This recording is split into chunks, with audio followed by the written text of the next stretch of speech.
આજે આપણે experiment number 4 જોઈ રહ્યા છે સ્વિચ ગિયર એન્ડ પ્રોટેક્શનની અંદરમાં.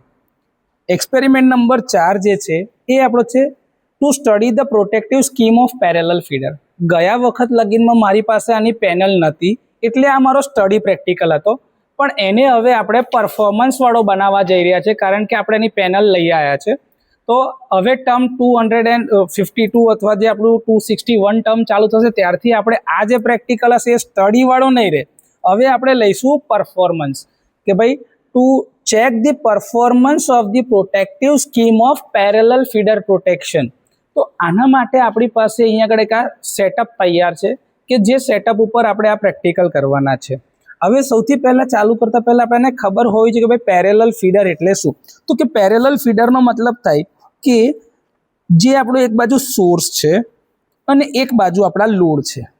આ આપણા લોડ છે, તો સોર્સથી લોડ તરફ એક દિશામાં પાવર જતો હોય તો તમારી એક જ લાઈન છે. કદાચ આ લાઈન પર ફોલ્ટ થાય તો આ બધો લોડ જે છે એને પાવર મળતો બંધ થઈ જાય અથવા તો અટકી જાય છે.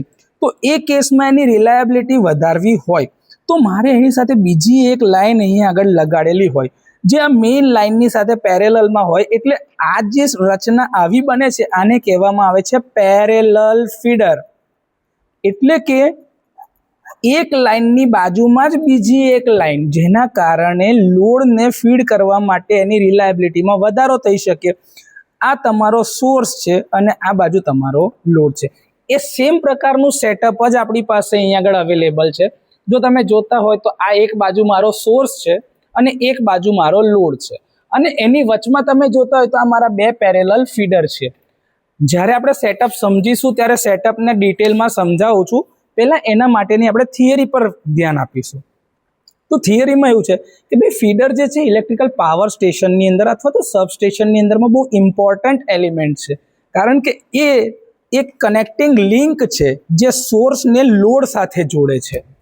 તો સ્ટેટિસ્ટિકલ ઇન્ફોર્મેશન જે આપણી પાસે છે એમાં મોટા ભાગના જે ફોલ્ટ થાય છે એ કાં તો ટ્રાન્સમિશન લાઇનમાં થશે કાં તો ફીડરમાં થશે. ચેપ્ટર નંબર 2ની થિયરીની અંદરમાં જે આપણે કહીએ છીએ કે ભાઈ ટ્રાન્સમિશન લાઇન અથવા ફીડરમાં ટોટલ થવાવાળા ફોલ્ટની સંખ્યા 50% છે. એટલે કે જો સિસ્ટમ નેટવર્કમાં ટોટલ 100 ફોલ્ટ થતા હશે એમાંથી 50 ફોલ્ટ જે છે ટ્રાન્સમિશન લાઇન અથવા તો ફીડરમાં જ થતા હશે. એટલા માટે કારણ કે આ જે નેટવર્ક છે એ સૌથી હ્યુજ નેટવર્ક છે, કારણ કે ઘણા હજારો કિલોમીટર સુધી ટ્રાન્સમિશન અને ડિસ્ટ્રીબ્યુશન નેટવર્ક ફેલાયેલું છે. બીજું કે આ ટ્રાન્સમિશન અને ડિસ્ટ્રીબ્યુશન નેટવર્ક મોટા ભાગે ઓપન એન્વાયરમેન્ટમાં હોય.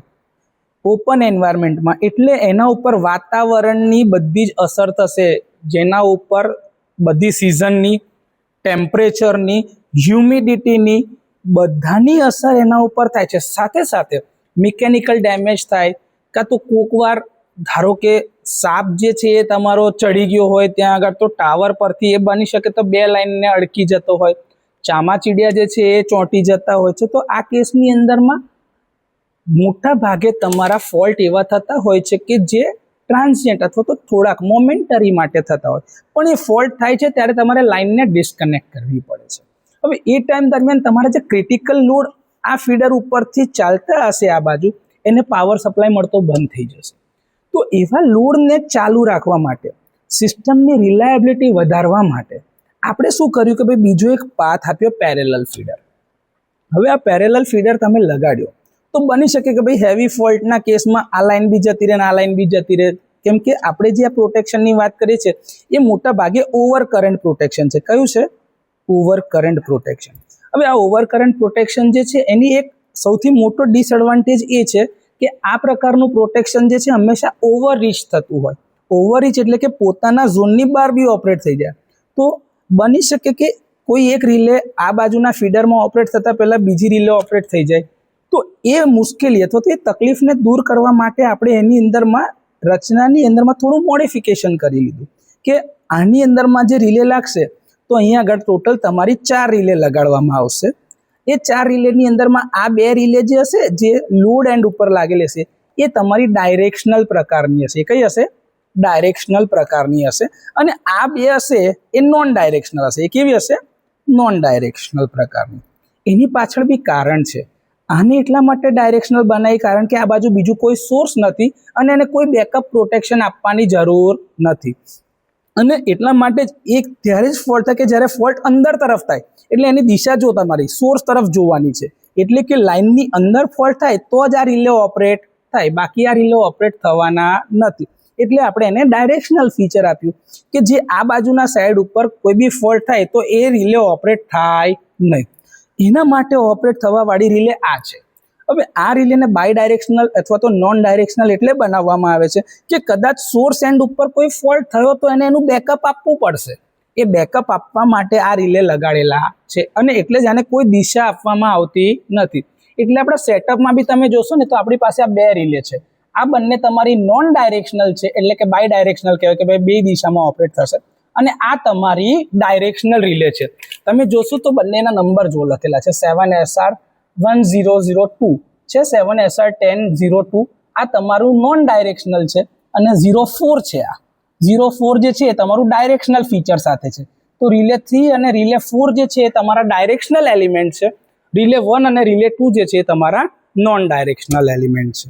પેનલની સમજ સાથે સાથે એટલા માટે જ આપતા જઈએ છીએ કે જેથી કરીને તમે આ જે થિયરી છે એને કોરિલેટ કરી શકો, સમજી શકો કે આ કેમ આપણે વાત કરી રહ્યા છે. હવે બીજું છે કે ભાઈ સેવરલ પ્રોટેક્શન સ્કીમ આપણે જે ભણીએ છીએ ફીડર માટે એ બધી જ જગ્યા પર લગાડી છે. એના કરતાં સેન્સિટિવ પ્રોટેક્શન આપણે ટ્રાન્સફોર્મરને આપીએ છીએ. ઓલ્ટરનેટર એટલે કે જનરેટર પ્રોટેક્શનની અંદરમાં બી ઘણા બધા ફીચર્સ અથવા તો પ્રોટેક્શન મૂકેલા છે. પણ આ પ્રકારનું ફીડર પ્રોટેક્શન જે છે એ બહુ જરૂરી છે કારણ કે સિસ્ટમમાં ફીડર નેટવર્ક બહુ મોટું છે ડિસ્ટ્રીબ્યુશન સાઇડ પર કહીએ, અને ટ્રાન્સમિશન નેટવર્કમાં કહીએ તો તમારી ટ્રાન્સમિશન લાઇન. હવે શોર્ટ સર્કિટ થશે ફીડરની ઉપર તો એ ઘણો કરંટ વધારે ખેંચશે.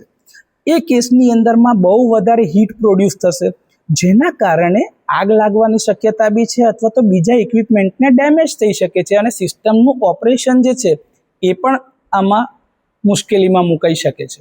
તો આ કેસની અંદરમાં જ્યારે બી આવું શોર્ટ સર્કિટ થાય તો ત્યારે પાવર સિસ્ટમ જે છે એ ક્વિકલી એટલે કે ફટાફટ આ પ્રકારના ફોલ્ટ ક્લિયર કરતું હોવું જોઈએ.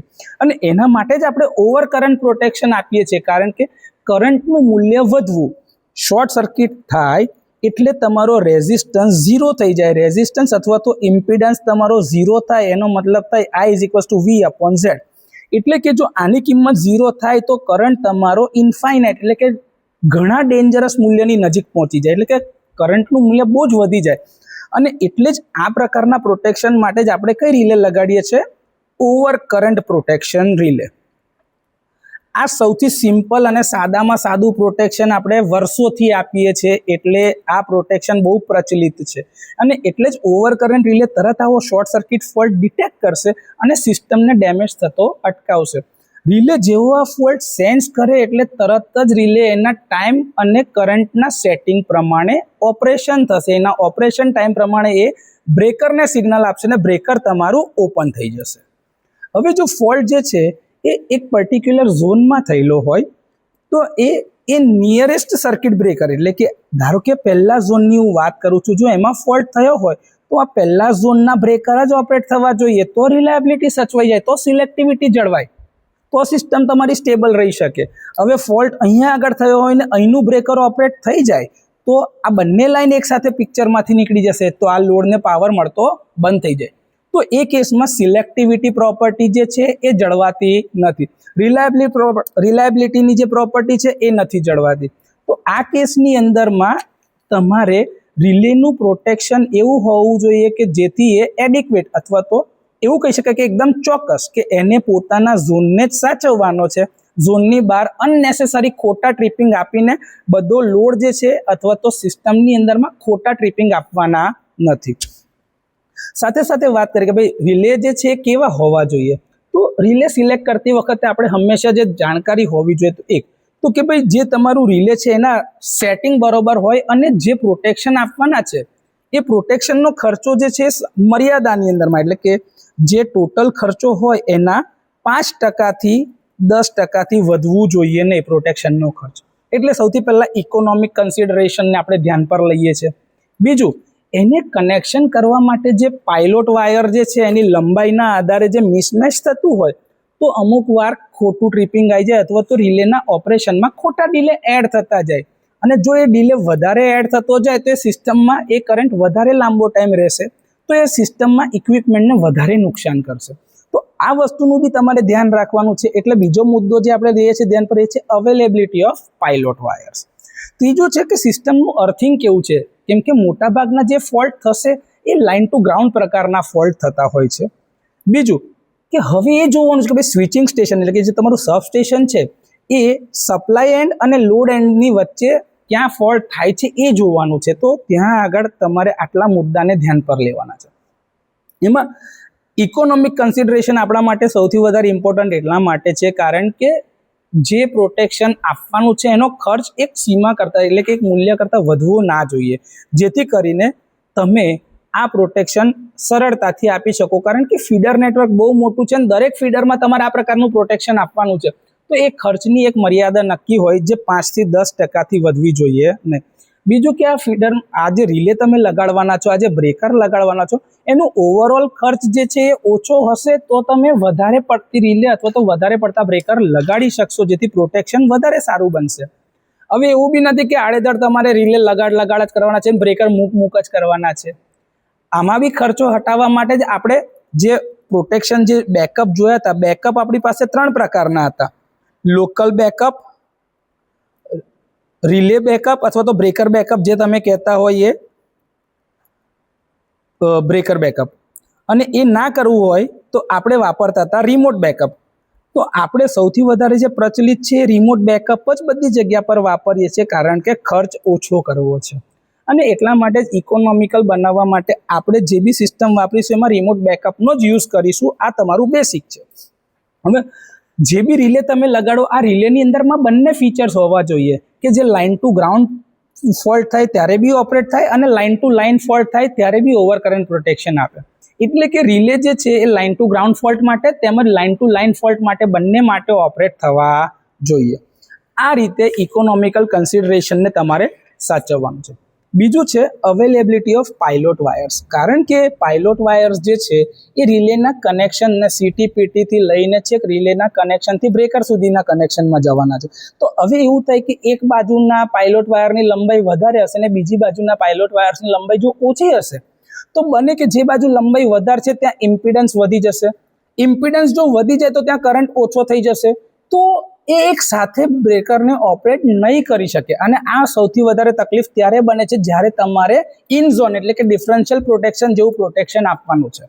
હવે અહીંયા આગળ બી બની શકે કે અહીંયા આગળ જે પ્રોટેક્શન આપવાનું છે તો આ રિલે ઓપરેટ થવી જોઈએ અને સાથે સાથે આ ઝોનમાં ફોલ્ટ થાય તો આ રિલે બી ઓપરેટ થવી જોઈએ. પણ બની શકે ભાઈ આને સિગ્નલ લેટ મળશે તો આ લેટ ઓપરેટ થશે, આને સિગ્નલ વધારે ઝડપથી મળશે તો એ એટલા માટે જ ફાસ્ટ ઓપરેટ થશે. કારણ કે શું થશે કે અહીંયા ધારો કે ફોલ્ટ થાય છે તો એ કરંટનો પાથ અહીંથી આ બાજુ આવશે તો આને ખાલી આટલું ડિસ્ટન્સ ટ્રાવેલ કરવાનું છે. જ્યારે અહીંયા આગળથી નીચેથી જોશે તો આખું ડિસ્ટન્સ એને ટ્રાવેલ કરવાનું થાય. તો એ કેસમાં લંબાઈ વધી જાય છે એટલે કે પાથ મોટો થાય છે. જેટલો પાથ વધી જશે એટલો ઇમ્પિડન્સ વધી જશે એટલે કે કરંટ ઓછો થશે તો એનો ટાઈમ ઓફ ઓપરેશન વધારે હશે. એટલે જો ધારો કે આ ઝોનમાં ફોલ્ટ અહીંયા થશે તો આ બંને રિલેની અંદરમાં આ રિલે ફાસ્ટ ઓપરેટ થશે અને આ રિલેના થોડાક સમય પછી ઓપરેટ થશે. એ આપણે હમણાં જ્યારે ડેમોન્સ્ટ્રેશન કરીશું ત્યારે જોઈશું જ. બીજું છે અર્થિંગ સિસ્ટમ, કે જે તમારી અર્થિંગ સિસ્ટમ છે એટલી ચોક્કસ હોવી જોઈએ જેથી તમારો ન્યુટ્રલ પોઈન્ટ ફ્લોટિંગ ના રહેવો જોઈએ. અહીંયા આપણી પાસે જો ન્યુટ્રલ અહીંયા આગળ બી તમે કનેક્ટ કરી શકો છો અથવા તો લોડ એન્ડ વાળો બી ન્યુટ્રલ લઈ શકો છો. કારણ કે ન્યુટ્રલ તમારો કોમન છે. એ તમારું આ જે સપ્લાયમાંથી જે તમે ન્યુટ્રલનું કનેક્શન આપ્યું છે એ કનેક્શન અર્થ ફોલ્ટ ક્રિએટ કરીએ ત્યારનું ન્યુટ્રલનું કનેક્શન અથવા તો લોડ એન્ડ વાળા જે ન્યુટ્રલ છે એ 3 ન્યુટ્રલ એક જ પ્રોટેક્શન અથવા તો એક જ લેવલ ઉપર છે. હવે આપણી પાસે જે છે switching station in between supply and અને લોડ એન્ડ. તો લોડ એન્ડ અને સોર્સ એન્ડ બંનેની વચમાં એક તમારું સબસ્ટેશન મુકાયેલું હશે. હવે જો એ સબસ્ટેશન મુકાયેલું હોય તો તમારો જે રિએક્ટિવ પાવર જે છે એનું મેનેજમેન્ટ કરવાનું થાય છે. ત્યાં આગળ કેપેસિટર બેંક લગાડેલા હોય છે જેથી કરીને તમે રિએક્ટિવ પાવરને કંટ્રોલ કરી શકતા હોય. હવે એ જે છે એ તમારું ફીડરને ઓવર સ્ટ્રેસ કરે છે અથવા તો લાઇન જે છે એમાં પાવર સપ્લાય સિસ્ટમ, જેના કારણે તમે એને જરૂર પડે ત્યારે જ વાપરો. હવે ફોલ્ટ થશે ત્યારે એ તમારો રિએક્ટિવ પાવર મોકલતો હશે એટલે કે એ કેસની અંદરમાં તમારું પ્રોટેક્શન થોડું અટવાશે. આ તમારે અત્યારે જાણવા જેવું નથી, એટલા માટે આ વિડીયોમાં એને લેતા નથી.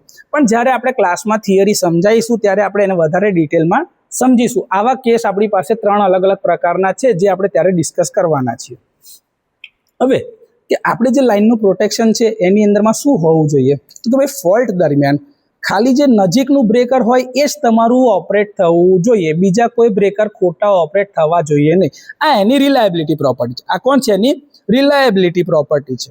હવે જો સર્કિટ બ્રેકર જે નજીકનું છે ફોલ્ટ પોઈન્ટની નજીકમાં એ કોઈ કારણથી ટ્રીપ ના થાય તો એના પછીનું બ્રેકર જે છે એને બેકઅપ આપશે, તો બેકઅપ પ્રોટેક્શન ઓપરેટ થવું જોઈએ. આ જે ઓપરેટિંગ ટાઈમ હશે રિલેનો જે પ્રોટેક્શન માટે એ ઓછામાં ઓછો હોવો જોઈએ, જેથી કરીને પ્રાઇમરી પ્રોટેક્શન ઝડપથી આપી શકાય. અને જો કોઈ કારણથી પ્રાઇમરી પ્રોટેક્શન ના આપી શકાય એ કેસમાં બેકઅપ પ્રોટેક્શન ઓપરેટ થવું જોઈએ, જેથી કરીને સિસ્ટમમાં થતું નુકસાન અટકાવી શકાય. જે મેં તમને આગળ કીધું હતું કે ભાઈ આપણે પેરેલલ ફીડરમાં સૌથી વધારે અને સૌથી સિમ્પલ પ્રોટેક્શન જે આપીએ છીએ એ છે ઓવર કરંટનું પ્રોટેક્શન. આપણે જે રિલે લગાડેલા છે અહીંયા આગળ બી આપણા સેટઅપની અંદરમાં આ 4 આપણા ઓવર કરંટ રિલે છે અને બધા ડિજિટલ રિલે છે જે અત્યારે સિસ્ટમમાં વર્કિંગ કન્ડિશનમાં છે. તમે ધારો કે અહીંયા ડિસ્કોમની અંદરમાં DGVCLમાં જશો તો DGVCLમાં બી આવા ડિજિટલ રિલે લાગેલા છે ફીડર્સની માટે સબસ્ટેશનની અંદરમાં. આ બધા જે સબસ્ટેશનમાં જે સિગ્નલ ત્યાં આગળ આવતા હશે ને એ તમારા રિમોટ મોનિટરિંગ યુનિટ RMU અથવા તો RTU કહેતા હોય, જેને રિમોટ ટર્મિનલ યુનિટ કહેતા હોય, એની મદદથી કરંટ અને વોલ્ટેજના સિગ્નલ કન્ટિન્યુઅસલી આ રિલેને મળ્યા કરે છે સબસ્ટેશનની અંદરમાં. જેથી કંઈ બી ફોલ્ટ થાય તો સબસ્ટેશન એન્ડ પર આ રિલે ઓપરેટ થઈ જાય અને ફીડરનું જે બ્રેકર હશે એ આ રિલે સિગ્નલ આપીને બ્રેકરને ત્યાં ઓપન કરશે. આ તમારી એકચ્યુઅલ સિસ્ટમ અત્યારે જે વર્કિંગ કન્ડિશનમાં છે એ તમે કોઈ બી ડિસ્કોમમાં જાઓ, એ ચાહે MGVCLમાં જાઓ, DGVCL, UGVCL કે PGVCL અથવા તો ટોરેન્ટનું નેટવર્ક બી હોય, તો બધામાં આ જ ડિજિટલ રિલે લાગેલા છે. પહેલાં ઇલેક્ટ્રોમિકેનિકલ રિલે લાગેલા હતા, એમાંથી ઘણા બધાનું હવે ડિજિટાઇઝેશન થઈ ગયું છે, એટલે એ બધા હટી ગયા છે. એની જગ્યા પર આપણે આ રિલે લગાડી દીધા છે ડિજિટલ. બીજું, આ આપણો જે ડાયાગ્રામ જે છે આ સેમ ડાયાગ્રામ અહીંયા આગળ જે પેનલ પર છે એનો જ એક્ઝેક્ટ ડાયાગ્રામ છે. એમાં આપણી પાસે જો 2 ફોલ્ટ પોઈન્ટ ક્રિએટ કરવાના છે, તો જો અહીંયા મારો F1 ક્રિએટ થઈ શકે છે અને આ નીચેના ફીડરમાં F2 ક્રિએટ થઈ શકે છે. મારી પાસે 4 બ્રેકર છે, તે 4 બ્રેકર છે. મારી પાસે 4 CT છે, જે 4 CT દ્વારા રિલેને 4 રિલેને સિગ્નલ મળી રહ્યા છે. તો રિલે 1 2 3 4, તો મારી 1 2 3 અને 4 4 રિલે છે, 4 બ્રેકર છે. તો તમે જે આ આકૃતિ જોઈ રહ્યા છો એ સેમ ટુ સેમ આકૃતિનું જ સેટઅપ અહીંયા આગળ મેં મૂકેલું છે. હવે જોઈ શકીએ તો ભાઈ બંને સેક્શનમાં કેટલા કરંટ જશે એના માટે મેં ટોટલનો એક આ એમીટર મૂકેલું છે અને આ બંનેનો સદિશ સરવાળો થાય એટલો ટોટલ કરંટ અહીંયા આગળથી જતો હશે. હવે સદિશ એટલા માટે કહું છું કે આપણે જે ફોલ્ટ થશે સિસ્ટમની અંદરમાં એ 3 ફેઝમાં થશે, પણ અહીંયા ડેમોન્સ્ટ્રેશન માટે મેં સિંગલ ફેઝનો સપ્લાય લીધેલો છે. એટલે તમે આ બંને કરંટનો સરવાળો કરો એટલો ટોટલ કરંટ અહીંયા આગળથી જતો હશે. બંનેના ટાઈમિંગ મારે લખવાના છે, તો આ ટાઈમર 1, ટાઈમર 2, 3 અને 4 એટલે 4 રિલેના ટાઈમિંગ મને અહીંયા આગળથી જોવા મળશે. સપ્લાયના વોલ્ટેજ જે છે એ હું અહીંયા આગળથી આપીશ, તો એનું ડિસ્પ્લે મારે જોઈતું હશે, એટલે સપ્લાયના વોલ્ટેજ અહીંયા આગળથી મને દેખાતા જશે. તો આ જે ફીડરનો જે ડાયાગ્રામ છે એ સેમ ટુ સેમ ડાયાગ્રામ અહીંયા છે. આ બીજો ડાયાગ્રામ જે શું બતાવે છે કે આ બંને જે રિલે મારા જે છે આ નોન ડાયરેક્શનલ પ્રકારના છે, જ્યારે આ બંને રિલે મારા ડાયરેક્શનલ પ્રકારના છે. તો જો અહીંયા તમને મેં કીધું આ મારું નોન ડાયરેક્શનલ છે 7SR1002, આ નોન ડાયરેક્શનલ છે 7SR1002 અને 1004 જે છે એ તમારા ડાયરેક્શનલ પ્રકારના રિલે છે. તો એ 2 રિલે તમારા ડાયરેક્શનલ પ્રકારના છે. અને જો તમારો કરંટ ટોટલ બતાવે છે કે ભાઈ આ મારો ધારો કે પહેલો કરંટ હોય IA, એ ધારો કે અહીંથી આવતો હશે IA, આ મારો IA કરંટ છે અને બીજો કરંટ મારો IB અહીંયા ઉપરથી આટલેથી અહીં લગીને આવતો હશે. આ મારો બીજો કરંટનો પાથ છે આ ફોલ્ટ માટે. તો એ કેસની અંદરમાં આનો ટાઈમ ઓફ ઓપરેશન ઓછો લાગશે, આનો ટાઈમ ઓફ ઓપરેશન વધારે લાગશે. કેમ? કારણ કે આનું ટ્રાવેલિંગ ડિસ્ટન્સ ઓછું છે, તો આની લાઇનની લંબાઈ ઓછી છે. લાઇનની લંબાઈ ઓછી છે એના માટે એનો ઇમ્પિડન્સ ઓછો છે. ઇમ્પિડન્સ ઓછો છે તો કરંટ વધારે છે. કરંટ વધારે છે તો અહીંની રિલે ફાસ્ટ ઓપરેટ થશે. અહીંયા આગળ તમારું લાઇનની લંબાઈ વધારે છે તો તમારો કરંટ ઓછો છે, કરંટ ઓછો છે તો ટાઈમ ઓફ ઓપરેશન વધારે લાગશે, કારણ કે આ બધા રિલેની કેરેક્ટરિસ્ટિક આપણે આઈડીએમટી પ્રકારની કેરેક્ટરિસ્ટિક રાખેલી છે. આઈડીએમટી નું ફૂલ ફોર્મ થાય છે ઇન્વર્સ ડિફાઇનાઇટ મિનિમમ ટાઈમ રિલે. એટલે કે શરૂઆતમાં આ રિલે ઇન્વર્સ નેચરમાં કામ કરશે, પણ જો એનો ટાઈમ ઓફ ઓપરેશન ડિફાઇનાઇટ ટાઈમ કરતાં વધી જાય તો રિલેની કેરેક્ટરિસ્ટિક્સ તરત જ ડિફાઇનાઇટ મિનિમમ ટાઈમ પર સ્વિચ થઈ જશે. તો એ ટાઈમે આ રિલે ડીએમટી પ્રકારની રિલે તરીકે કામ કરશે. એટલે માર્કેટમાં અથવા તો ઇન્ડસ્ટ્રીમાં સૌથી વધારે પ્રચલિત આપણી પાસે આઈડીએમટી કેરેક્ટરિસ્ટિક છે.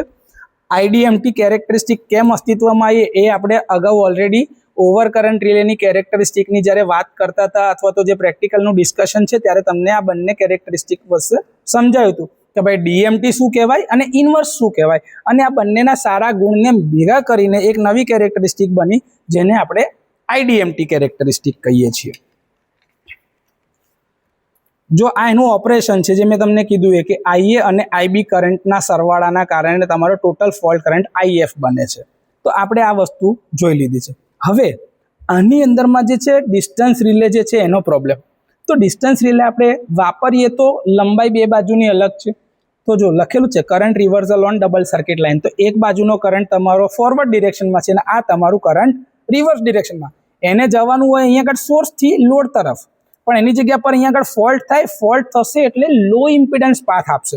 એટલે આના કરતાં અહીંયા ઇમ્પિડન્સ ઓછો હશે એટલે કરંટ લોડ તરફ જવાની જગ્યા પર રિવર્સ આવશે, એટલે તમારું ઊંધો આવશે. અને ત્યારે એટલા માટે જ આ રિલેને આ દિશામાં રાખેલી છે. જો કે ફોલ્ટની દિશામાં કરંટ ગયો તો કરંટ આ દિશામાં જાય છે તો એનું મૂલ્ય આ દિશા જોઈ શકે, અને એટલે જ આ રિલે ડાયરેક્શનલ પ્રકારના છે બંને બાજુ, જ્યારે આ બંને તમારા નોન ડાયરેક્શનલ છે. બની શકે અમુક વાર અંડર રીચિંગ થતું હોય જેથી કરીને રિલે તમારી એ ફોલ્ટ માટે ટ્રીપ જલ્દી ના થઈ શકે, તો તમારે બેકઅપ આપવું પડે. અને એટલા જ માટે અહીંયા જોઈએ તો આ ફોલ્ટ જો અહીંયા આગળ થશે તો રિલે 3 તમારું મેઇન રિલે છે અને એના બેકઅપમાં રિલે 2 છે. અને જો અહીંયા આગળ ફોલ્ટ થશે તો રિલે 4 તમારું મેઇન રિલે છે અને એના બેકઅપમાં રિલે 1 હશે. તો આ રીતે રિલે 1 અને રિલે 2 એ બંને બેકઅપ આપશે રિલે 4 અને રિલે 3 ને. આ તમારું મેઇન ઓપરેશન છે. હવે આની અંદરમાં અત્યારે મેં કોઈ ઓબ્ઝર્વેશન ટેબલ કે કશું એડ નહોતું કર્યું, કારણ કે ગયા વખત લગીને આ તમારો સ્ટડી પ્રેક્ટિકલ હતો, પણ હવે આ વખતથી આપણે એને પરફોર્મન્સવાળો બનાવવાના છે. તો હવે આપણે પરફોર્મન્સ ચેક કરી લઈએ કે આ પ્રકારના રિલેનું ઓપરેશન કેવી રીતે થાય છે. પેરેલલ ફીડર પ્રોટેક્શન સિસ્ટમની થિયરી આપણે હમણાં જોઈ ગયા છે. હવે હું તમને એનું ડેમોન્સ્ટ્રેશન બતાવું છું. આ મારી પેરેલલ ફીડર પ્રોટેક્શનની કિટ છે. એની અંદરમાં જો તમે જોતા હોય તો આ મારો મેઇન સપ્લાય છે. મેઇન સપ્લાયને જે સપ્લાયની જરૂરિયાત છે તો મારે વેરિયાકથી સિંગલ ફેઝનો સપ્લાય આપવાનો છે, એટલા માટે મેં અહીંયા આગળ વેરિયાક લગાડ્યું છે. અહીંયા જે મારા આ જે બ્રેકરની સાથે જે આ રિલે છે, આ રિલેની જોડે મારા 4 સીટી લાગેલા છે. આ 4 સીટી જે છે 10/1ની સીટી છે, એટલે કે એની પ્રાઇમરીમાં 10 એમ્પિયર જશે તો રિલેમાં 1 એમ્પિયર જશે. અને એટલે જો 10 એમ્પિયર અહીંયા આગળ લઈ શકવાની એની ક્ષમતા હોય તો મેં લોડ બી 10 એમ્પિયરનો લગાડેલો છે. અને મારા સોર્સ જે છે આ વેરિયાકની અંદરમાં બીજો તમે જોતા હશો ને તો એની કેપેસિટીમાં 10 એમ્પિયર અહીંયા લખેલા છે, 10 એમ્પિયર્સ. એટલે કે સોર્સ મારો 10 એમ્પિયર કરંટ આપી શકે એમ છે. એટલે અહીંયા આગળથી હવે હું 2 સપ્લાયની સ્વિચ છે પાછળથી ચાલુ કરીશ. એક સપ્લાય મારો પેનલનો છે અને એક સપ્લાય મારો વેરિયાકનો છે. જેવું વેરિયાકને સપ્લાય આવશે એટલે અહીંયા આગળ તમારું આ ઇન્ડિકેટર ગ્લો થઈ જશે. આ ઇન્ડિકેટર તમારું ગ્લો થઈ ગયું એટલે આ સપ્લાય ઓકે થઈ ગયો છે. હવે હું આ પેનલને સપ્લાય મળ્યો છે કે કેમ એ ચેક કરું છું. તમારો પેનલનો સપ્લાય રિસ્ટોર થયો.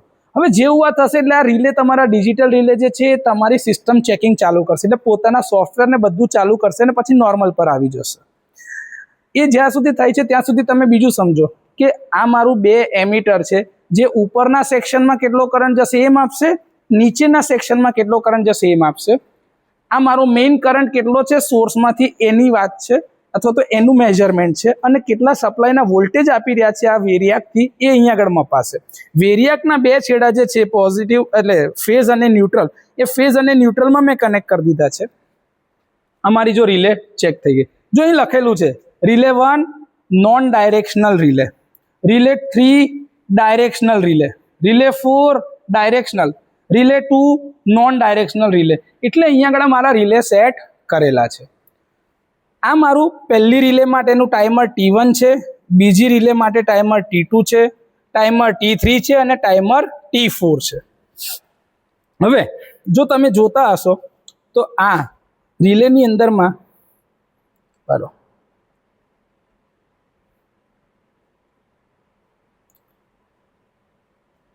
મીટરમાં ઇન્સ્ટ્રુમેન્ટ મોડમાં જશો તો ઇન્સ્ટ્રુમેન્ટ મોડ,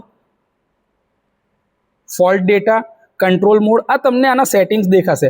ઇન્સ્ટ્રુમેન્ટ મોડમાં એન્ટર.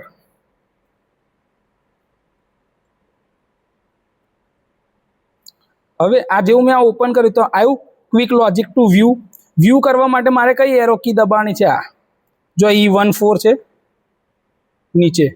આ તમારા જે કંઈ બી તમે નાખશો ઇક્વેશન, ટાઈમર, એનતે તમે અહીંયા આગળથી ઇક્વેશન નાખી શકો. મારે નથી નાખવું, હું કેન્સલથી બહાર ગયો.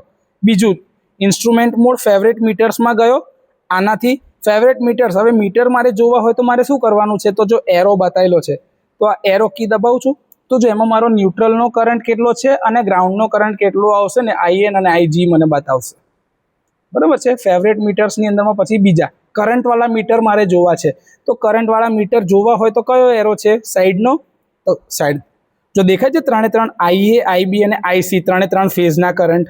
સેકન્ડરી કરંટ એટલે જે રિલેની અંદરમાં કેટલો કરંટ હશે, કેમ કે પેલો જે કરંટ છે એ પ્રાઇમરીનો છે. પ્રાઇમરી એટલે 10 એમ્પિયર પ્રમાણે જે સોર્સમાંથી આવશે 10 એમ્પિયર, અને સેકન્ડરીના કરંટ કે જે 1 એમ્પિયર પ્રમાણે રિલેમાં જતા હશે સિટીની સેકન્ડરીમાંથી, એ કરંટ મારા ચેક કરશે. એના માટે ન્યુટ્રલમાંથી કેટલો કરંટ જાય છે એ જો મારે સેટ કરવું હોય તો એ અહીંયા આગળ લગાડી શકાય. પ્રાઇમરીના અર્થના કરંટ, સેકન્ડરી અર્થના કરંટ, જો આ બધા સેટિંગ તમે કરી શકો એમ છો. સેકન્ડ હાર્મોનિકનો કરંટ, લાસ્ટ ટ્રીપ થયું હતું તે ટાઈમે 2.12 એમ્પિયર, એટલે તમને ડેટા બતાવે છે તે ટાઈમના કરંટના. જો દેખાય છે ત્યારે ન્યુટ્રલમાંથી 2.09 એમ્પિયર ગયો હતો અને ટોટલ કરંટ હતો 2.12 એમ્પિયર આટલો ડિટેક્ટ થયેલો હતો. હજી TSD મીટર એટલે કે ટોટલ હાર્મોનિક ડિસ્ટોર્શન માપવા હોય તો, થર્મલ મીટર એટલે કે કેટલી હીટ પ્રોડ્યુસ થઈ હોય એ ટેમ્પરેચરવાળા મીટર છે એ, ફ્રીક્વન્સી માપવી હોય તો ફ્રીક્વન્સીના મીટર, મેન્ટેનન્સના મીટર્સ, જનરલ અલાર્મના મીટર્સ તમારે જોવાય, ડિમાન્ડના મીટર્સ એટલે મેક્સિમમ ડિમાન્ડ કેટલી છે, મિસેલેનિયસ એટલે કે અમુક અલગ અલગ પ્રકારના મીટર્સ જો તમે લગાડેલા હોય તો અલાર્મ, કાઉન્ટ કેટલા છે, ટાર્ગેટ કેટલા છે. જો કાઉન્ટ 17 વખત ઓપરેશન થઈ ગયેલા છે. વેવફોર્મના જે છે એ અહીંયા તમારો ટાઈમ છે, જો અત્યારે તારીખ પ્રમાણે જે ટાઈમ જે છે આ કન્ફિગર કરવાનું બાકી છે. આપણે ડેટ એન્ડ ટાઈમ કન્ફિગર હજી કર્યા નથી આની અંદરમાં. ઇવેન્ટ જે રેકોર્ડ થઈ છે 749 ઇવેન્ટ રેકોર્ડ થઈ છે. સેટિંગ ગ્રુપ અત્યારે મેં 1 પર રાખેલું છે. Instrument mode, favourite meters, current meters, TSD, thermal, આ તો આપણે જોઈ લીધા. હવે ઇન્સ્ટ્રુમેન્ટ મોડ પછીથી ફોલ્ટ ડેટા. ફોલ્ટ ડેટા મારે ધારો કે જોવું છે તો મારે એનામાં શું કરવાનું? એન્ટર. 22 નંબરનો ફોલ્ટ આજે થયો હતો, જો જે એની સિક્વન્સ હશે ને, સોરી કંટ્રોલ નહીં, settings, instrument, fault data, enter. Cancel થઈ ગયું, સોરી. આ રીસેટ મારી દીધું મેં. Settings mode,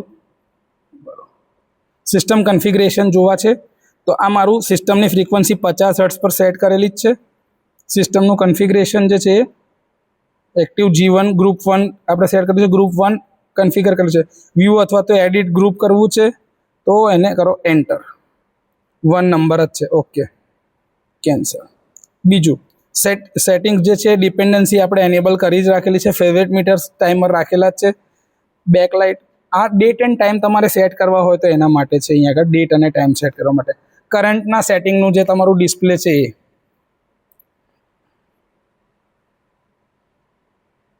enter.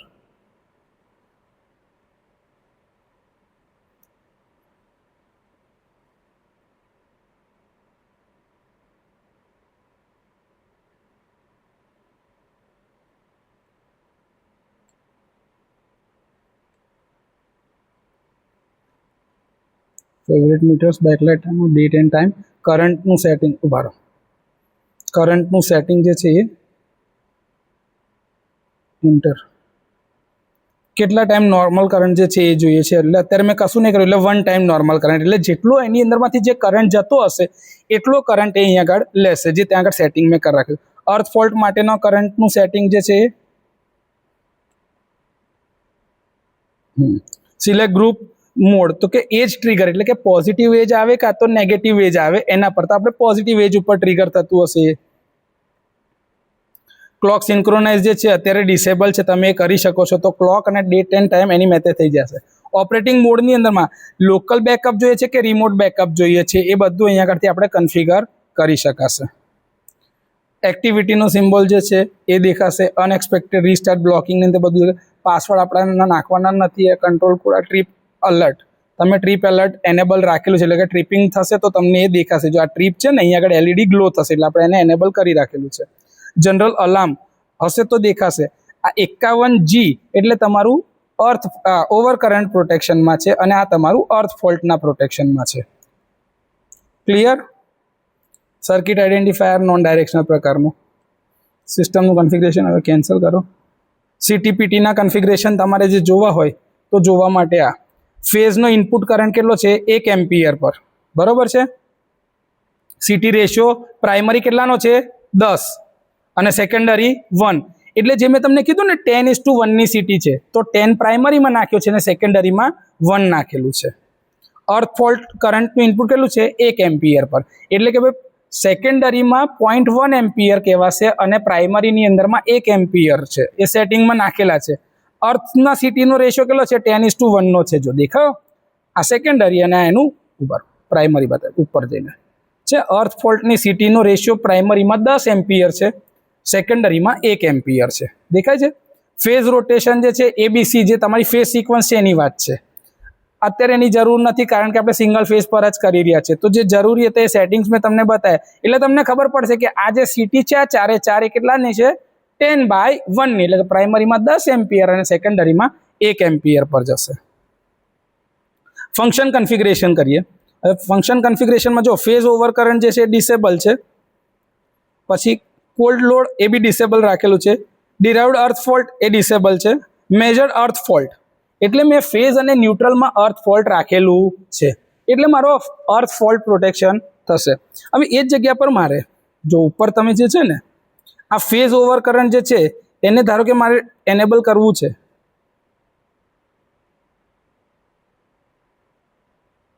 એ મેં એનેબલ કરી દીધું. એ એનેબલ કર્યા પછી એને કરી દો એન્ટર, એટલે અમારું ફેઝ ઓવર કરંટ બી એનેબલ થઈ ગયું છે અને અર્થ ફોલ્ટ વાળું જે છે એ બી એનેબલ છે. એટલે આ રિલે ફેઝ ફોલ્ટમાં બી ઓપરેટ થશે, અર્થ ફોલ્ટમાં બી ઓપરેટ થશે. રિસ્ટ્રિક્ટેડ અર્થ ફોલ્ટ મેં અત્યારે ડિસેબલ રાખેલા છે.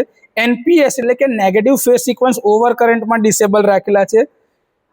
અંડર કરંટ ઓપરેશન જ્યારે થાય એટલે કે આ રિલેમાં કરંટ 0 થઈ ગયો એટલે કે ઓપન થઈ જાય તો બી આ રિલે ઓપરેટ થઈ શકે છે. એટલે કે એક જ રિલેની અંદરમાં ઘણા બધા ફીચર્સ થઈ શકે એમ છે.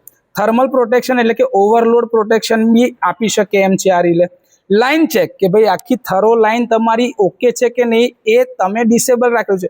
જનરલી આ બધા પ્રોટેક્શન જ્યારે ફીડરમાં હોય છે ત્યારે એનેબલ કરેલા હોય છે. સર્કિટ બ્રેકર તમારું ફેલ છે કે કેમ એ બી તમે એનેબલ કરી શકો છો. CT સુપરવિઝન સર્કિટ જે છે આની અંદરમાં કે ભાઈ કરંટ ટ્રાન્સફોર્મરનું સુપરવિઝન કરે કે ભાઈ તમારી CT ઓકે છે કે નથી, એ તમે એનેબલ કરવું હોય તો તમે કરી શકો છો. બ્રોકન કંડક્ટર એટલે કે મેં જે તમને કીધું ને કે ભાઈ કોઈક વાયર તૂટી ગયો તો ઓપન સર્કિટ થઈ ગયું તો તમારા અંડર વોલ્ટેજ એટલે કે અંડર કરંટ ઓપરેશન આવશે, કેમ કે કરંટ શું થઈ જશે? 0. સર્કિટ તમારી ઓપન થઈ ગયો, ઓપન થઈ જાય એટલે કોઈ જાતનો કરંટ અંદરથી જાય ના, તે ટાઈમે તમે બ્રોકન કંડક્ટર બી આમાં એનેબલ કરી શકો છો. ટ્રીપ CCT સુપરવિઝન જે છે એ ક્લોઝ CCT સુપરવિઝન, આ બધા ઇનરશ ડિટેક્ટર. આ ઇનરશ ક્યારે જરૂરી છે? કે જ્યારે તમારું ટ્રાન્સફોર્મરના પ્રોટેક્શન માટે રિલે લાગી હોય તો એમાં ઇનરશ કરંટ આવશે, એના પ્રોટેક્શન માટે આ જરૂરી છે. THD એટલે કે ટોટલ હાર્મોનિક્સ, કે જ્યારે એક કરતાં વધારે પ્રકારના સોર્સ આવતા હોય અને ઇન્વર્ટરમાંથી ઇનપુટ આવતું હશે તો તે ટાઈમે ટોટલ હાર્મોનિક ડિસ્ટોર્શન કામના છે. સર્કિટ બ્રેકરના કાઉન્ટર્સ જે છે કે કેટલી વખત બ્રેકર ઓપરેટ થયું એ કાઉન્ટર અત્યારે ડિસેબલ છે, એ એનેબલ કરી શકાય. I2T એટલે કે તમારા હીટના લીધે સર્કિટ બ્રેકરનો કેટલો વેર એન્ડ ટેર થાય છે એ તમારું ડિસેબલ છે, એને તમે એનેબલ કરી શકો છો. આર્ક ફ્લેશ ડિટેક્ટર એટલે કે જ્યારે આર્કિંગ થાય છે ત્યારે એનો જે ડિટેક્ટર છે કે ભાઈ આર્ક આવ્યો કેમ કે કોન્ટેક્ટ સેપરેટ થશે એટલે એના છેડા છૂટા પડશે એટલે એની વચ્ચે એક આર્ક થશે, કેમ કે મૂવિંગ કોન્ટેક્ટ છે ફિક્સ કોન્ટેક્ટથી છૂટો પડશે એટલે બેની વચ્ચે આર્ક આવશે ને આવશે. તો એના ડિટેક્ટરને બી તમે એનેબલ કરી શકો. આટલા બધા ફીચર્સ જે છે આની અંદર આપેલા છે. આ એનું ફંક્શન કન્ફિગરેશન થયું. કરંટનું પ્રોટેક્શન છે એ જોવું છે તો મેં કર્યું. ફેઝ ઓવર કરંટ જે છે જોવું છે, હા લખ્યું છે 50G.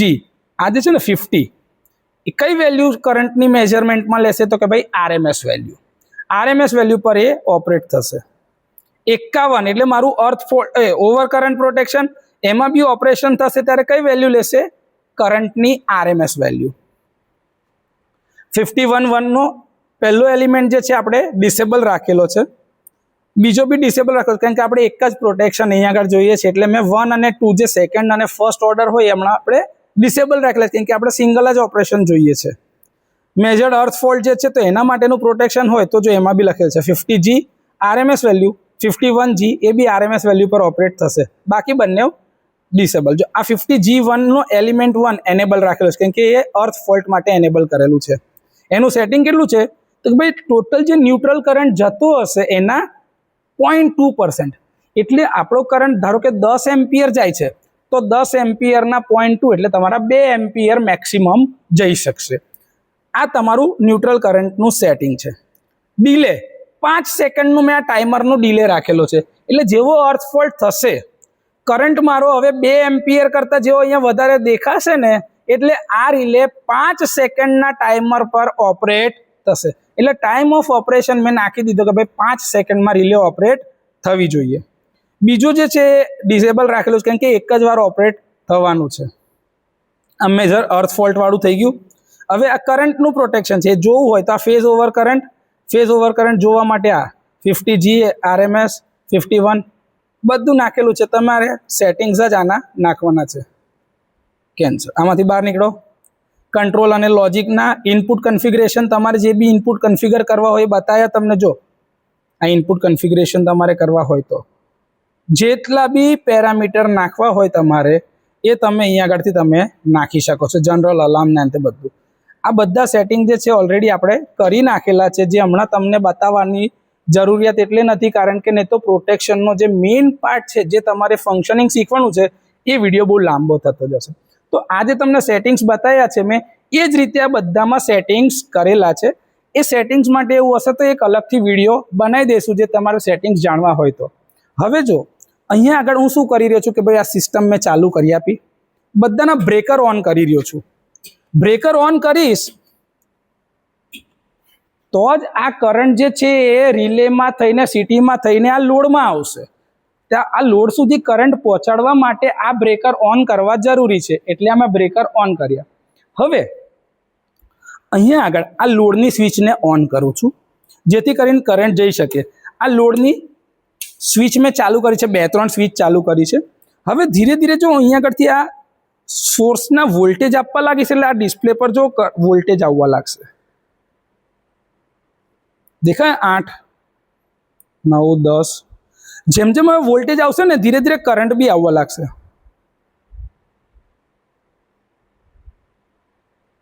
જો કેમ હવે કરંટ હમણાં દેખાતો નથી કારણ કે સર મેં કોઈ જાતનું ફોલ્ટ ઓન કર્યો નથી. જો ફોલ્ટ ઓન કર્યો એટલે પહેલા સેક્શનમાં મેં ફોલ્ટ કર્યો છે અહીંયા આગળ એટલે મારી આ રિલે તમારી ટ્રીપ થવી જોઈએ 5 સેકન્ડ પછી. જો 0.48 એમ્પિયર અને અહીંયા 0.21 આ બંનેનો ટોટલ સરવાળો કરીએ એટલે 48 ને 20 એટલે 68 ને 69 એટલે 0.7 એમ્પિયર ટોટલ આ બંનેના સરવાળા જેટલો કરંટ અહીં જાય છે. હવે આ બાજુનો કરંટ વધારે છે ને અહીંનો કરંટ ઓછો છે. કેમ એવું? તો એવું કહેશે કે અહીંયા આગળથી આટલો જ પાથ આ કરંટને ટ્રાવેલ કરવાનો છે, જ્યારે આ કરંટ અહીંયા આગળથી આ આખા પાથમાં જાય છે એટલે આ પાથની લંબાઈ વધારે છે. લંબાઈ વધારે છે તો એનો ઇમ્પિડન્સ વધારે તો કરંટ ઓછો થઈ જશે. હવે ધીરે ધીરે હજી ઓર વધારી રહ્યો છું. જો વોલ્ટેજ જોજો, વોલ્ટેજ બી વધે છે, કરંટ બી વધી રહ્યા છે. અહીંયા મેં 2 એમ્પિયરનું સેટિંગ રાખેલું છે.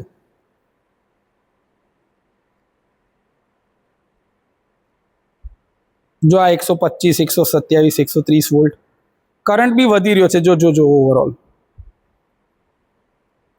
જેવું આ 2 એમ્પિયરની ઉપર જશે ને એટલે આ ટાઈમર ચાલુ થઈ જશે. તમે જોજો આ રિલે ઓપરેટ થશે એટલે અહીંયા આગળથી આ ટાઈમર ચાલુ થશે, આ અને આ મારું મેઇન રિલે છે. જો આ ના ઓપરેટ થયું તો આ બેકઅપમાં ઓપરેટ થઈ શકશે. જો હા 2 એમ્પિયર ટોટલ જતો રહે, પણ અહીંયા આગળ હજી 1.43 એમ્પિયર છે એટલે રિલે ઓપરેટ થાય નહીં. કરંટ તમે ખાલી જોજો, અહીંયા 200 વોલ્ટ છે, હું 220 લગીને જઈશ ને પછી જો એવું લાગ્યું કે કરંટ નહીં વધી રહ્યો તો આપણે લોડની એક સ્વિચ ચાલુ કરી દઈશું.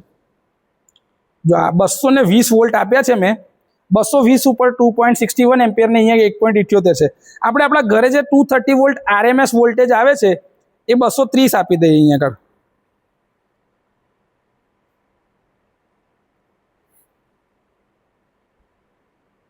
આ 230 વોલ્ટ છે મારા, આ 230 વોલ્ટ મેં આપ્યા, 1.86 એમ્પિયર કરંટ જઈ રહ્યો છે. જો હું એક લોડની ઓર સ્વિચ એક વધારું છું, તમે જોજો કરંટ એકદમ વધી જશે, કારણ કે લોડ વધારે છે એટલે કરંટ વધશે અને તરત અહીંયા આગળ ટાઈમર ચાલુ થઈ જશે. જો છે 2.44 એમ્પિયર, 2.45, જો આ ટાઈમર ચાલુ 5 સેકન્ડમાં ઓપરેટ થશે. જો થયું, જેવું ઓપરેટ થયું એટલે તરત આ બંનેના ટાઈમર ચાલુ થઈ ગયા. જો આ 3 સેકન્ડમાં ઓપરેટ થઈ ગયું. જો આ બ્રેકર ના ઓપરેટ થયું હોત કોઈ કારણથી તો આ રિલે બેકઅપ આપતી. થઈ ગયું ક્લિયર? જેવું આ થાય એટલે પાછી અત્યારે હું આ લોડની સ્વિચ બંધ કરું છું, જેથી કરીને એક નોર્મલ પરિસ્થિતિમાં આવી જાય. અહીંયા આગળથી આ ફોલ્ટને હું કરું છું ક્લિયર. જો આ દબાયું, જોઈ લીધું ફોલ્ટ, ઓકે. એકવાર દબાવો એટલે આ થઈ ગઈ રીસેટ આખી. એવી રીતે આને બી રીસેટ કરું છું, ફોલ્ટ જોઈ લો, જોઈ લીધું, રીસેટ થઈ ગઈ રિલે. ટાઈમર રીસેટ કરી દો, ટાઈમર રીસેટ કરી દો, બ્રેકર ઓન કરી દો, અહીંથી આનું ટાઈમર રીસેટ કરી દો. જો ટાઈમર રીસેટ કર્યું, કરંટ નોર્મલ આવી ગયો, આ બ્રેકર ઓન કરી દો, થઈ ગયો કરંટ આ તમારો નોર્મલ. કેમ? એક જ લોડ ચાલુ છે એટલે.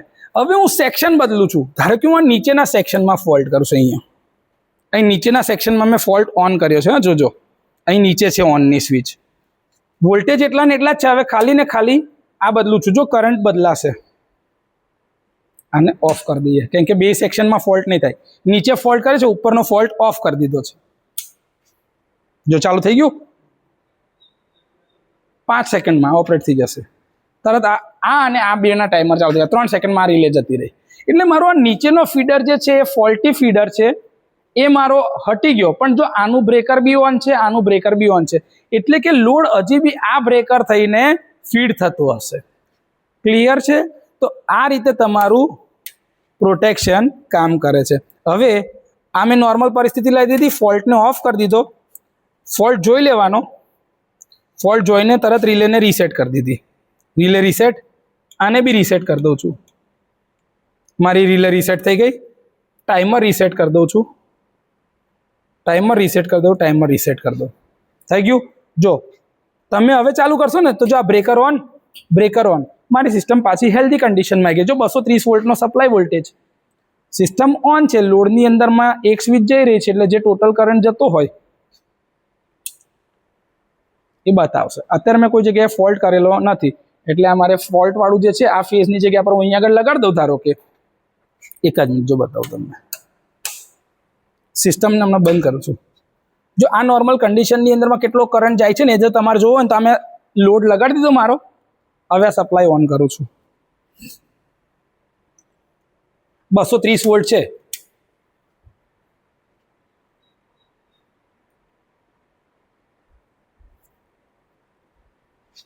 Breaker on, on, breaker on, breaker on.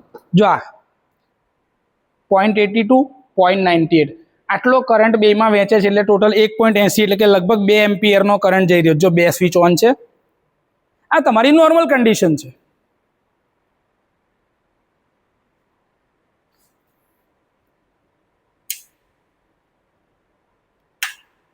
જો આનો ફોલ્ટ જે છે ને ચાલુ થઈ ગયું. જો 5 સેકન્ડ થઈ ગઈ રિલે ઓપરેટ, એનું બેકઅપ થઈ ગઈ 5 સેકન્ડમાં બંને ઓપરેટ. કેમ હવે આ બંને ઓપરેટ થઈ? કારણ કે ફેઝ ફોલ્ટ થયો છે. હવે અર્થ ફોલ્ટ નહીં થયો. આ કયો ફોલ્ટ થયો? Phase fault. ફેઝ ફોલ્ટમાં બંને રિલે 5 સેકન્ડમાં ઓપરેટ થશે. 2 એમ્પિયર કરતાં કરંટ વધારે જાય એટલે રિલે તરત ટ્રીપ થઈ જશે. જો આ સમજવા માટે ફરી એકવાર આ જ આખું આપણે પ્રેક્ટિકલ જોઈશું. હમણાં આને ઓફ કરું છું, સોરી રીસેટ કરી દઈએ ફોલ્ટ જોઈને. જો રીસેટ થઈ ગયું, આ તમારું આ ટાઈમર રીસેટ થઈ ગયું. રિલે રીસેટ કરી દઉં છું, આ તમારી રિલે રીસેટ. આમાં ફેસ ફોલ્ટ મેં એનેબલ કરેલું જ હતું, જે હમણાં તમને સેટિંગ્સમાં મેં બતાવ્યું છે. જો મેં ફોલ્ટ ઓન જ છે, આ ફેસ ફોલ્ટ થયો છે. જો અહીંયા ચાલુ કરું છું, બરાબર, પહેલાં બ્રેકર ઓન કરી દો. Breaker on, breaker on. જેવું બ્રેકર ઓન કરીશ ને લોડને સપ્લાય મળશે એટલે અહીંયા આગળ ઇન્ડિકેટર ગ્લો થઈ જશે. જો આ તમારું નોર્મલ કરંટ ચાલુ, જો કરંટ જોજો હવે ચાલુ થઈ ગયું. જો નીચેનો કરંટ 2 એમ્પિયરની આજુબાજુ હતો, તરત ચાલુ 5 સેકન્ડ. જેવું આ ટ્રીપ થશે એટલે આ બેકઅપમાં બીજું 3.58 એમ્પિયર પર પહોંચી ગયેલો હતો. છે 2 એમ્પિયર કરતાં વધારે, તરત જ રિલે ટ્રીપ થઈ જશે. તો આ રીતે ફેઝ ફોલ્ટ અને અર્થ ફોલ્ટ બંને માટે પેરેલલ ફીડરનું પ્રોટેક્શન જોઈ શકાય. રિલેને તરત હંમેશા રીસેટ કરી દેવાની. આ રિલે થઈ ગઈ મારી રીસેટ, આ રિલે થઈ ગઈ રીસેટ. વોલ્ટેજ તરત જ ડાઉન કરી દઉં છું હવે, બરાબર છે. આ તમે ઓન બી કરી શકો છો. તો મારા બ્રેકર ઓન છે અત્યારે. બધા ટાઈમરને બી રીસેટ કરી દો, થઈ ગયું. આ મારી પહેલાં જેવી નોર્મલ કન્ડિશન, આ હેલ્ધી કન્ડિશન હતું. આજે આપણે એક્સપેરિમેન્ટની અંદરમાં ફેઝ ફોલ્ટ માટેનું પ્રોટેક્શન બી જોયું, અર્થ ફોલ્ટ માટેનું બી જોયું. તો આ રીતે પેરેલલ ફીડર પ્રોટેક્શનમાં તમે ફેઝ ઓવર કરંટ અને અર્થ ફોલ્ટ બંને માટેના પ્રોટેક્શન આપી શકો છો. હોપ તમને આ પ્રેક્ટિકલમાં ખબર બી પડશે અને આ વિડીયો જોઈને તમે આ પ્રેક્ટિકલ જાતે બી કરી શકશો. Thank you.